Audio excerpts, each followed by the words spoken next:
আমাৰ আজিৰ এই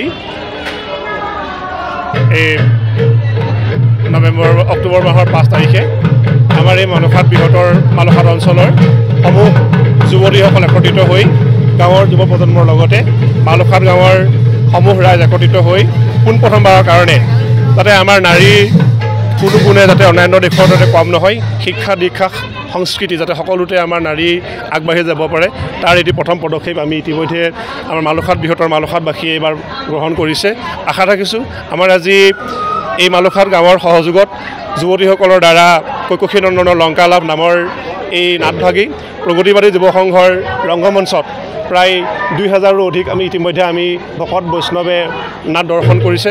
সমস্তলৈকে আমি এই এপাহতে ভক্তি শ্ৰদ্ধা সেৱা নিবেদন কৰিছোঁ। আশা ৰাখোঁ এই যাতে যুৱতীসকলে আজি যিদৰে এই অনুষ্ঠানভাগী তেওঁলোকে অভিনয় কৰিছে, পৰৱৰ্তী সময়তো যাতে আমাৰ এই অঞ্চলৰ গৰিমা অক্ষুণ্ণ ৰাখি এটা সমাজতে ভগৱন্তই কৃপা কৰে, তাৰ আমি পৰমেশ্বৰৰ চৰণত সেৱা জনাইছোঁ। কৃষ্ণ জয় গুৰু শংকৰ।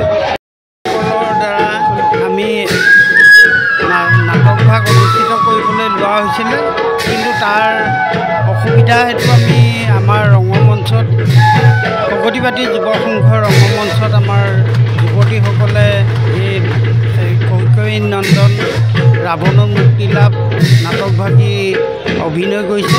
গতিকে তেওঁলোকৰ যিটো সাহস আৰু তেওঁলোকৰ যিটো প্ৰতিভা সেইখিনি আমি আমাৰ গাঁৱৰ ৰাইজে দেখি ভাল পাইছে আৰু তেওঁলোকে আৰু আগুৱাই যাব বুলি আমি আশা কৰিছোঁ।